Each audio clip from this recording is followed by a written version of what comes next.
Okay, so think about this for a second.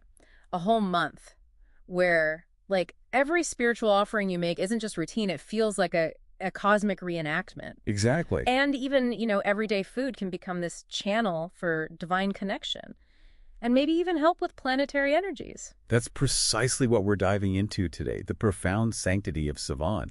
It's this sacred month, almost entirely dedicated to Lord Shiva. Savan and Shiva, got it. Yeah, but it's more than just, going through the motions of rituals.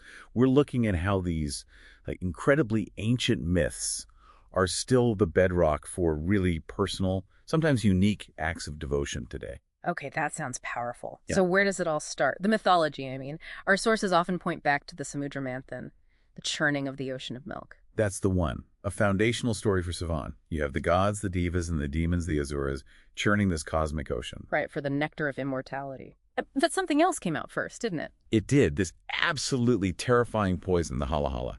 It just emerged and, well, it threatened to destroy everything, all of creation. Wow. Okay, cosmic crisis level. Absolutely. And this is where Lord Shiva steps in. It's this incredible act of supreme compassion. He consumes the hala hala himself to save everyone. I drank the poison. He did.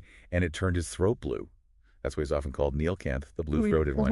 Right? And this universe-saving act, it happened during the month of Savan. So the gods, incredibly grateful and wanting to soothe the burning, offered him cool, sacred Ganga water. So that's the origin of the Abhishekam, the ritual bathing. Precisely. It started as this fundamental act of gratitude, of offering relief. It shows how, even in chaos, there's this divine path to solace. That makes sense. A huge cosmic sacrifice leading to a core ritual. But are there other stories? How does this big myth connect to, say, more personal devotion during Savan? Oh, definitely. While Shiva saving the universe is huge, Savan also holds other important stories, like Goddess Parvati's intense penance. Her penance. Yes, she undertook it during Savan, specifically to win Lord Shiva as her husband. It's a powerful story of devotion and determination. And that connects to? That's the basis for the Savan Samvar Vrat. The Monday fasts during Savan, many people observe it seeking, marital bliss, finding a good partner, or just fulfillment of their desires. Very relatable goals, rooted in that ancient story. Okay, so we have the cosmic rescue and the personal quest for connection. And the Abhishekam ritual you mentioned earlier, the bathing. Yeah. How detailed does that get? It's quite involved. The Abhishekam involves bathing the shivling, Shiva's symbolic form, not just with water, but often with panchamrit. Panchamrit, 5 nectars. That's right. Milk, water, honey, curd, ghee. And offerings like Belpatra leaves are crucial too. And the milk specifically relates back to the poison. Exactly. The cooling effect of milk is seen as a direct reference to soothing Shiva after he drank the hala hala. So every single offering, every substance used carries specific symbolic weight. It's about purification, blessing, and remembering that cosmic event. That covers the sort of communal ritual side. But you mentioned personal practices earlier. How does that manifest? Well, one very significant way is through the Parthiv shivling. Parthiv, meaning earthly. Yes, exactly. A shivling that you make yourself, by hand, from natural materials like mud, clay, or sand. It's got deep scriptural roots. Oh, really? Like what? Well, there's a famous instance where Lord Rama himself is said to have created a Parthiv lingam at Rameshwaram. He did it, seeking absolution from the sin of killing Ravana. So it highlights this very direct, very personal connection you can forge with the divine through your own creation. Making your own lingam from earth. That's quite profound. It is. But then our sources point to something perhaps even more fascinating, something really sophisticated. No, man. It's the practice of creating shivlings from specific food items each day of the week. Wait, from food, like lentils and rice? Precisely. It's this incredible intersection of deep devotion and Jyotisha Vedic astrology. Astrology, how does that fit in? Each day of the week is ruled by a specific planet in Vedic astrology.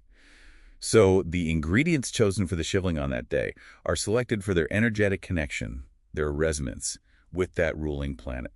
Okay, hold on. So you're crafting a shivling out of food to align with planetary energies? Essentially, yes. It links Lord Shiva in his form as Mahakaleshwa, the Lord of Time, the controller of planets, directly to your individual well-being and astrological chart.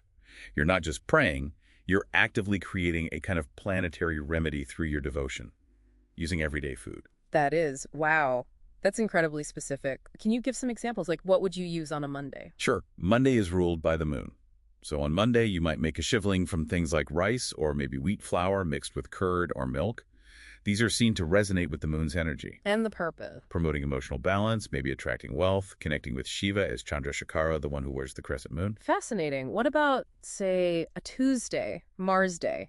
Tuesday, ruled by Mars, Mangal. For that, you might use masoor dal, red lentils mixed with flour, and maybe some sacred Ganga Jal.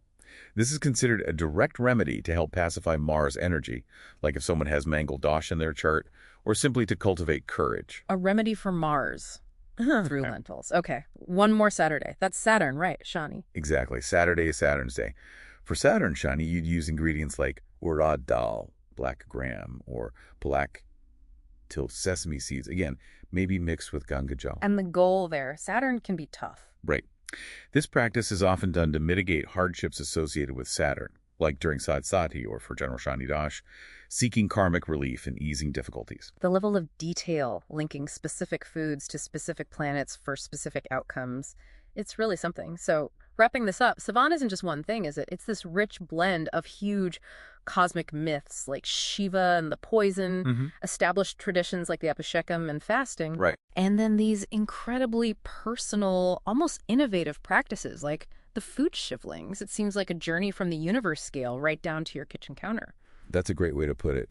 It really is remarkable how these ancient traditions managed to weave together mythology, astronomy, the planets, and just everyday things like food. Yeah. And it really invites you, the listener, to think about it. How your own personal intention, even through the simplest devotional acts, might connect you to these much larger cosmic rhythms and perhaps, even play a part in reshaping your own destiny.